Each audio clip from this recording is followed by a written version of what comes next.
만무리는요 31장인데 그 31장 가운데에 중요한 핵심적인 말씀이 어떠한 말씀이에요? 어떠한 여인에 대한 말씀이에요? 현숙한 여인에 대한 말씀입니다. 현숙한 여인. 현숙한 여인, 현숙한 잠언의 현숙한 여인. 잠언에서 말하는 현숙한 여인은 현숙한 여인. 왜? 남자들에게는 신부구함, 여자들에게는 이제 결혼할 신부 수업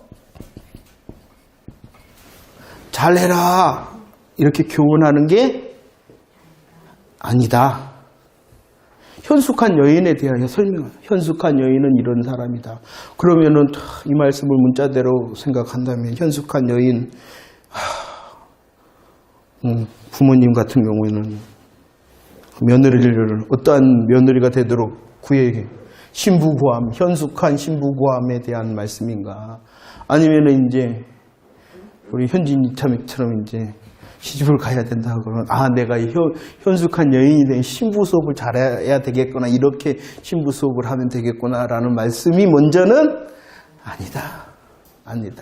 물론 그래야 되겠죠. 하지만 하나님께서 이 잠언의 지혜의 말씀을 통하여 우리에게 주신 현숙한 여인은 볼까요? 그 현숙한 여인의 가치에 대해서 말씀하고 있어요. 그 현숙한 여인은 어떠하다? 가치가 진주보다 더하다. 참 쉬워요. 참 진주보다 귀하다 이렇게 말씀합니다. 그의 모습에 대하여 이제 성경이 많은데 제가 이제 두 구절 정도만 이렇게 했는데, 그러면 현숙한 여인의 모습이 어떠하냐? 어떻게 한다? 부지런한다. 그 부지런함이 어디를 향하냐 그러면은 음식을 나눠주는 부지런함과 일을 정해주는 부지런함이다. 이렇게 말씀하고 있어요. 부지런한다. 그의 그 부지런함이 음식을 나눠줘야 된다. 음식을 잘 나눠주고 일을 잘 적소에 분배하는 자다. 그 다음에 21절 또 그 현숙한 여인은 어떠한 사람이다? 옷을 예비하는 자다. 옷을 예비하는 자다. 이렇게 말씀하고 있습니다. 자, 음식을 나누어 준다는 것은 무엇을 말하냐 그러면은요, 저와 여러분들 창세기 24장에서 배웠는데, 말씀을 익혔는데, 그 가운데에 지혜롭고 충성된 종이 하는 일이 무엇이냐 그러면은 때를 따라 음식을 나눠주는 일을 잘한다. 악한 종은 어떻게 하냐 그러면은 주인이 더디 온다 하고 먹고 마신다. 음식을 나눠준다고 말씀하시는 여기서 음식, 그 양식이라는 것이 무엇이냐 그러면은 하나님의 말씀을 말하는 것이 하나님의 말씀. 더 정확하게 말한다면 예수 그리스도의 복음을 말하는 것이. 현숙한 여인이라는 것은 복음을 가진 자, 양식을 가진 자, 그리고 그 양식을 어떻게 할 수 있는 자, 나누어 줄 수 있는 자가 현숙한 여인이다라고 말씀을 하고 있는 것입니다. 옷에 대한 말씀을 했는데 오늘 이 잠언에서는 그 옷의 색깔을 말하고 있어요. 어떠한 색깔이다? 홍색이다. 홍색은 우리나라 사극도 보더라도 누가 입어요? 왕이 입는 옷이에요. 왕의 옷을 준비하는 사람이다 라고 말씀하고 있는 것이요. 왜 이 왕의 옷이 필요하냐 그러면 오늘 말씀에 무엇이 와요? 눈이 온다. 할렐루야. 눈이 온다. 역사적인 찬바람이 분다. 그날이 온다는 것이요. 그날이 올 때에 옷을 입은 자, 홍색 옷을 입은 자는 염려하지 않는다. 옷이 준비된 자가 현숙한 여인이라는 것입니다. 이 옷이 그러면 무엇이겠어요? 예수 그리스도를 통하여 입은 의의 옷을 말하는 거예요. 자기 자신을 향해서는요, 의의 옷을 입었을 뿐만 아니라 이 옷을 어떻게 한다 그랬어요? 이것도 다 나눠주잖아요. 자기 자신의 복음의 무장을 말할 뿐만 아니라 그 무장을 다른 이들에게도 나누어 줄 수 있는.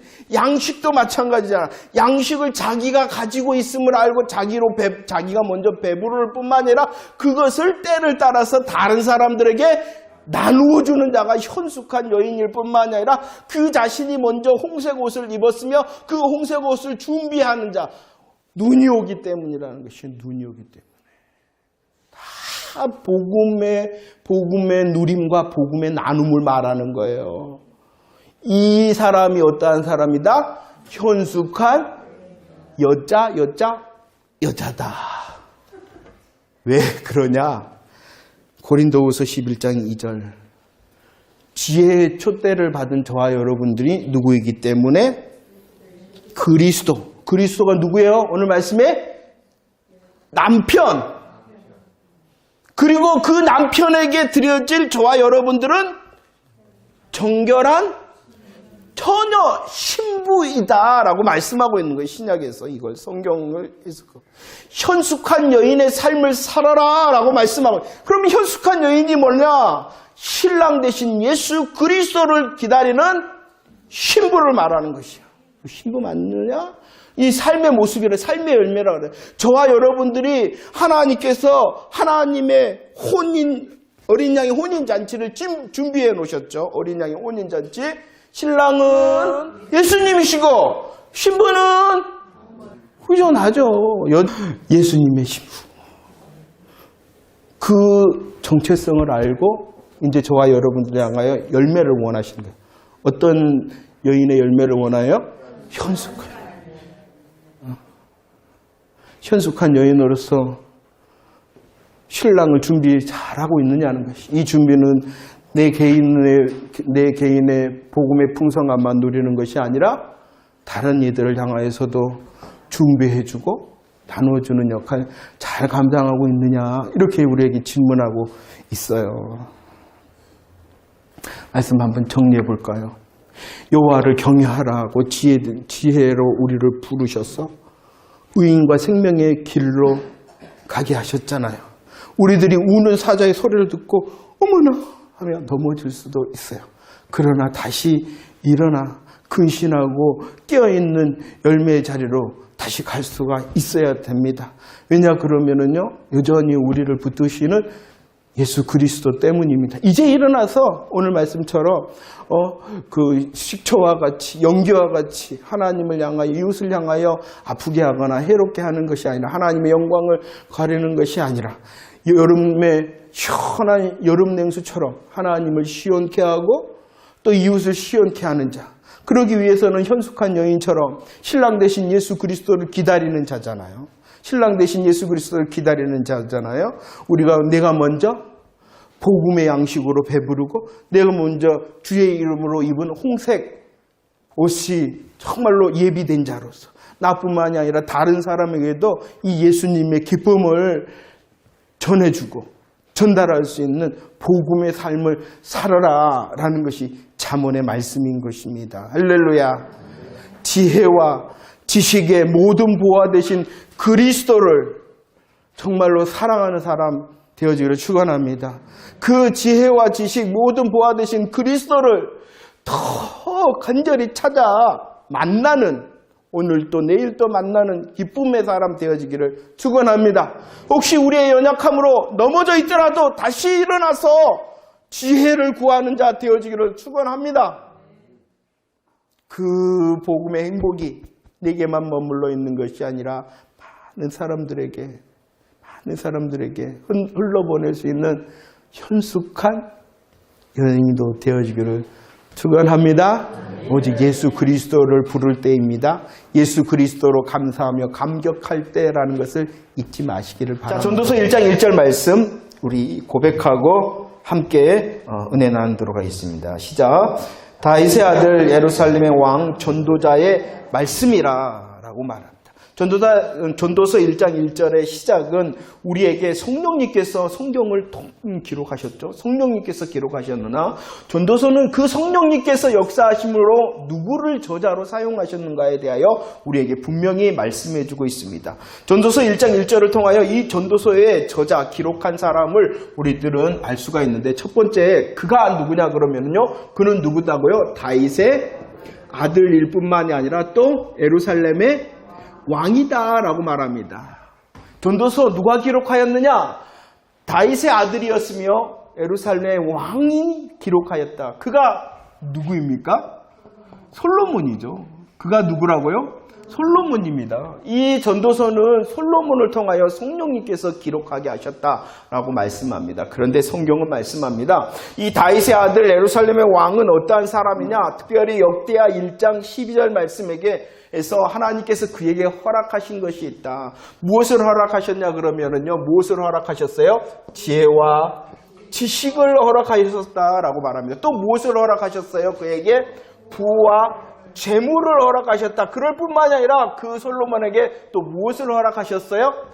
영광을 허락하셨다라고 말씀하고 있습니다. 전도서를 기록한 이 솔로몬은 다윗의 아들입니다. 그는 예루살렘의 왕입니다. 그는 하나님으로부터 지혜와 지식을 허락받았으며 부와 재물, 영광을 허락받은 자였다라고 말합니다. 그래서 조금 더 살펴보면은요, 여러분들 성경뿐만이 아니라 세상 사람들도 지혜라 그러면은 누구를 대표자로 말을 합니까?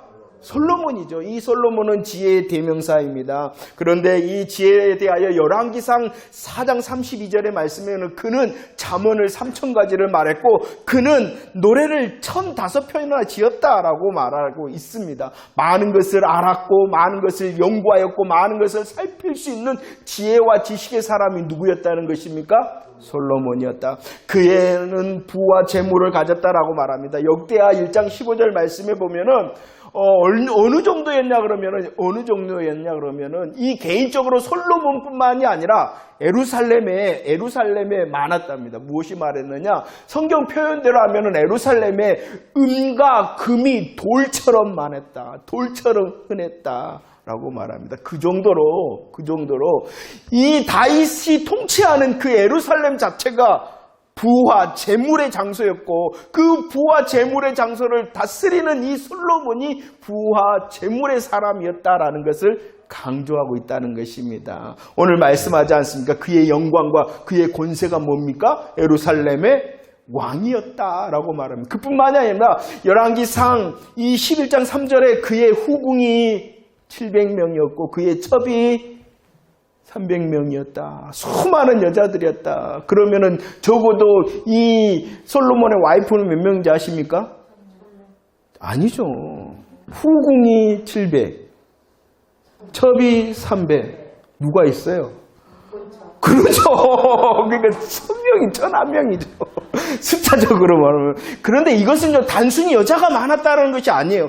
그만큼 정략 결혼을 했다는 것입니다. 왜 정략 결혼을 할 수가 있었냐 그러면은 강력한 왕권, 강력한 권세를 가졌기 때문에 많은 나라와 함께 정략 결혼을 해서 그는 정치적으로도 그는 이 정략 결혼을 통하여 수많은 나라들과 함께 무역을 할 수 있었다. 그만큼 강력한 왕권의 사람이 누구였냐 그러면은 강력한 권세의 사람이 누구였냐 그러면은 솔로몬이었다라고 말합니다. 그가 전도서를 기록하였다. 그런데 이 전도서는요 다윗의 아들 예루살렘의 왕 솔로몬이 기록하였을 뿐만이 아니라 또 누가 기록하였다라고 오늘 1장 1절 말씀에서 하고 있냐? 그는 전도자다. 전도자라는 것은 인생을 살아 그 인생의 지혜를 말하는 사람이 바로 전도자라는 것입니다. 분명히 하나님께서는 이 솔로몬에게 이렇게 지혜와 지식과 부와 재물과 영광을 허락하셨어요. 그런데 이것을 가지고 솔로몬이 이제 누립니다. 다 알아봅니다. 해봅니다. 가져봅니다. 누려봅니다. 그런데 문제가 생겼다는 것이요. 하나님께서 주신 이것을 통하여 어떠한 문제가 생겨버렸냐 그러면은 열왕기상 11장 4절 말씀에 보면 여인들이 많았죠. 그 여인들을 통하여 어떠한 일이 발생했어요? 그의 마음을 지켜야 되는데 마음을 지키지 못하였습니다. 그 마음이 하나님을 향하여야 되는데 어떻게 되어졌어요? 다른 신들을 따랐다. 왜 이렇게 됐냐 그러면은 하나님께서 허락하신 많은 것들 때문이기도 합니다. 참 우리들이 깨어 있어야 된다는 거예요. 우리들이 이거 구하잖아요. 근데 우리들은 정말 그런 것 같아요. 이 솔로몬은요 마음을 지키지 왜? 다 알 수 있었고 다 가질 수 있었고 다 알 수 있었고 다 누릴 수 있었기 때문에 또 그랬다는 거예요. 아무튼 그는 마음을 지키지 못했습니다. 하나님을 향한 마음이 아니라 다른 신들을 향하여 마음을 빼앗겨 버렸다라고 말합니다. 그는요 이제 윤리적으로나 그는 이제 신앙적으로 처절한 자리에 있을 수밖에 없었고 대단한 인생의 시행착오를 겪었던 사람이 바로 누구냐? 솔로몬이라는 것이에요. 시행착오. 하나님께서 주신 지혜와 지식, 부와 재물과 영광을 통하여 다 알아봅니다. 다 가져봅니다. 다 해봅니다. 다 누려봅니다. 그런데 그것으로 인하여 올무에 또 걸렸다는 거예요. 그의 마음을 지키지 못함으로 인생의 시행착오를 겪어보았던 사람 솔로몬. 그가 전도자로서 인생을 살아 돌아다보면서 사람들을 향하여 이 지혜를 전달하고 있습니다. 그는 간절한 마음으로 이 전도서를 통하여 온 세상 사람들에게 그리고 저와 여러분들을 향하여 말씀하고 있다는 것입니다. 자, 보세요. 전도서는 누가? 다윗의 아들, 예루살렘의 왕, 그리고 전도자가 말하고 있다는 것입니다. 그는 많은 것을 알고 가져보고 해보고 누렸으나 그것으로 인하여 또한 시행착오의 처절한 자리에 있었던 사람, 그 전도자가 말합니다. 뭐라고 말합니까? 그 시작입니다. 전도서 1장 2절 뭐라고 말합니까? 시작. 전도자가 이르되 헛되고 헛되며 헛되고 헛되니 모든 것이 헛되도다. 이 전도자의 시작을 말하는 거예요. 시작의 말입니다. 그럴 뿐만이 아니라 그 전도자의 마지막 말 12장 8절 말씀도 한번 봅시다. 뭐라고 말하고 있나요? 시작. 전도자가 이르되 헛되고 헛되도다. 모든 것이 시작과 마침을 그의 고백이 뭐라고 하고 있습니까? 헛되도다. 뭐하다? 헛되도다. 무가치하고 무의미하다는 것이에요. 무가치하고 무의미함의 고백이 이 다윗의 아들 예루살렘 왕 전도자의 시작의 말과 끝의 말이라는 것입니다. 시작과 끝의 말을 가득 이 전도서를 통하여 가득 찬 고백이 뭐냐 그러면은 아무것도 아니다. 이 아무것도 아니다에 대하여 1장에서는 이렇게 말합니다. 한번 보세요. 전도서 1장 8절에서는 아무것도 아니다. 그러기 때문에 뭐하다라고 말하고 있습니까? 피곤하다라고 말합니다. 아무것도 아니다. 그러기 때문에 13절에서는 뭐라고 말하고 있습니까? 괴롭고 수고만 하고 있다라고 말합니다. 아무것도 아닙니다. 그렇기 때문에 14절에서는 또 무엇이라 말합니까? 우리네 인생을 바람잡이, 아무것도 잡을 수 없는데 그 잡으려는 바람잡이 인생이다라고 말합니다. 아무것도 아니다라고 말합니다. 18절에서는 그렇기 때문에 무엇이 많다, 번뇌도 많다, 그리고 무엇을 더하는 인생이다, 근심을 더한다라고 말합니다. 시작과 끝의 고백이 헛됨으로 가득 차 있습니다. 안 해봤기 때문입니까? 안 알아봤기 때문입니까? 안 가져봤기 때문입니까? 안 누려봤기 때문입니까? 아니에요. 다 해봤어요. 그런데 그의 고백이 처음과 마지막이 온통 헛되다 합니다. 그 헛됨으로 인하여 피곤하다, 괴롭다, 수고롭다, 바람을 잡는 인생이다, 번뇌와 근심이다. 그래서 말합니다. 이런 헛됨의 자리가 어디냐? 그가 어디에 있었다라고 말합니까? 전도서 1장 3절, 9절, 14절 함께 빠르게 한번 읽어봅시다. 준비 시작. 해 아래에서 수고하는 모든 수고가 사람에게 무엇이 유익한가? 이미 있던 것이 후에 다시 있겠고 이미 한 일을 후에 다시 할지라. 해 아래는 새 것이 없나니 내가 해 아래에서 행하는 모든 일을 보았노라. 보라, 모두 다 헛되어 바람을 잡으려 것이다 라고 말합니다. 헛되도다라는 이 자리가 어디다라고 말하고 있습니까? 해 아래다. 해 아래 있다. 이 해 아래 있다라는 말씀을 전도서 1장 13절에서는 어디 아래 있다라고 말하고 있냐 그러면은 하늘 아래 있다. 하늘 아래 있다라고 말씀합니다. 그렇다면 우리가 정리를 해야 되겠죠. 다윗의 아들 예루살렘 왕 전도자가 말합니다. 헛되다라 말합니다. 무가치하다 말합니다. 무의미하다 말합니다. 그 자리가 어디냐 그러면은 그 삶의 자리가 어디라고요?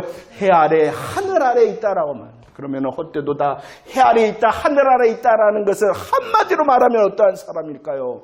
하나님을 떠난 사람이라는 것이요. 하나님을 떠난 삶의 모습을 말하고 있는 것이요. 하나님을 떠난 삶의 모습, 하나님을 떠난 삶의 자리는, 하나님을 떠난 삶의 모습은 헛되고 하나님을 떠난 삶의 자리는 해 아래, 하늘 아래 있다라고 말합니다. 그렇기 때문에 그렇기 때문에 무의미하며 무가치하다는 것입니다. 그가 알지 못해서 무가치하고 무의미한 게 아니에요. 그가 무엇인가 가지지 못해서, 하지 못해서, 누리지 못했기 때문에 무가치하고 무의미한 것이 아니라 뭐하기 때문에 하나님을 떠난 인생이기 때문이라는 것이에요. 하나님을 떠난 인생 그 자체가 바로 무의미함과 무가치함으로 가득 차 있다라고 전도자가 지금 말하고 있는 것입니다. 그런데 우리들은 어떻게 생각하냐 그러면은 내가 모르기 때문에 무의미하고 무가치하다고 생각해요. 내가 할 수 없고 가지지 못했고 누리지 못했기 때문에 무가치하고 무의미하다고. 아니요. 분명히 말합니다. 지혜와 지식, 부와 재물과 영광을, 권세를 모두 다 가지고 해보고 누려본 그가 말합니다. 하나님을 떠난 인생은 뭐하다? 허무하고, 하나님과 상관없는 인생은 어디에 있다? 해 아래, 하늘 아래 있다. 이렇게 우리에게 분명히 말씀하고 있는 것이에요. 왜 그러느냐? 이 말씀, 해 아래 있다, 하늘 아래 있다라는 것을 로마서 말씀을 통하여 보면 어디 아래 있는 것이 되어지냐 그러면은 로마서 3장 9절 말씀, 어디 아래 있는 것이기 때문입니까? 죄 아래 있는 것이기 때문입니다. 하나님과 상관없는 사람, 하나님과 떠난 사람은 하늘 아래, 해 아래 있는 것입니다. 그가 바로 어디 아래 있는 거예요? 죄 아래 있다는 거예요. 죄 아래 있다는 거예요. 이 죄 아래 있다는 것을 다시 말씀합니다. 로마서 3장 19절에서는 어디 아래 있다? 죄 아래 있다는 것을 율법과 하나님의 심판 아래 있다라고 말씀하고 있다는 거예요. 그렇기 때문이라는 거예요. 아무리 알아도, 아무리 가져도, 아무리 누리고, 아무리 해봐도 하나님과 떠난 인생은 해 아래, 하늘 아래 있는 자요. 그는 바로 율법 아래 있기 때문에 죄와 심판 아래 있는 자다. 그렇기 때문에 그가 혹 안다 하더라도, 그가 혹 가졌다 하더라도, 그가 누리고 해보고 있다 하더라도 그의 실상은 무엇이다? 그의 실상은 무엇이다? 하나님과 상관없고 하나님과 떠난 그의 실상은 아무것도 아니다. 아무것도 아니다 라고 말합니다. 예레미야 2장 13절 말씀을 읽어봅시다. 예레미야 2장 13절 말씀 시작. 내 백성이 두 가지 악을 행하였나니 곧 그들이 생수의 근원되는 나를 버린 것과 스스로 웅덩이를 판 것인데 그것은 그 물을 가두지 못할 터진 웅덩이였다라고 말합니다. 우리 인생이요, 수고를 하면은 채울 수 있다는 것입니다. 우리 인생이 수고하고 열심히 하면은 무엇인가 알 수 있다는 것입니다. 할 수 있다는 것입니다. 가질 수 있다는 것입니다. 누릴 수 있다는 것입니다. 그러나 그 수고를 통하여 할 수 있었던 가득 채울 수 있는 그 많은 것은 눈에 보일 때는 채우고 우리들이 가지고 누리는 것 같으나 조금의 시간이 지나면은 어떻게 되어졌다? 터져 있기 때문에 아무것도 아닙니다. 다시 비게 되어진다는 것이. 다시 비게 돼. 왜 그러냐 그러면은 뭐 했기 때문에? 하나님을 떠나 있기 때문이다. 떠나 있기 때문이다. 로마서 7장 24절의 고백은요. 누구의 고백이에요? 로마서 7장 24절의 고백은 바울의 고백입니다. 바울의 고백입니다. 이 바울은 어떠한 사람이냐 그러면은 바리새인입니다. 이 바울은 어떠한 사람이냐 하면 가말리엘 문화생입니다. 그는 엘리트 과정 가운데 있는 사람입니다. 그의 집안은 괜찮은 집안, 로마 시민권을 가지고 있는 괜찮은 집안입니다. 그리고 그는 종교적으로도 열심을 가지고 있어서 다른 사람들에게 인정을 받은 사람이에요. 대제사장을 향하여 나에게 공문을 하나 써주시오 할 때 인정을 받을 만한, 그는 사회적으로, 정치적으로, 그리고 그는 또한 종교적으로도 인정을 받았을 뿐만 아니라 성공의 사람이었다는 것이, 성공의 사람. 그러나 그가 뭐라고 합니까? 한번 고백합시다. 시작. 오호라 나는 왜? 그가 성공하지 못할 것 같아서입니까? 그가 많이 가지지 못할 것 같아서입니까? 그가 많이 배우지 못할 것 같아서입니까? 아니라는 거죠. 참된 그리스도의 복음 안에 있지 않은 그의 실상을 고백하는 영혼의 소리라는 것이에요.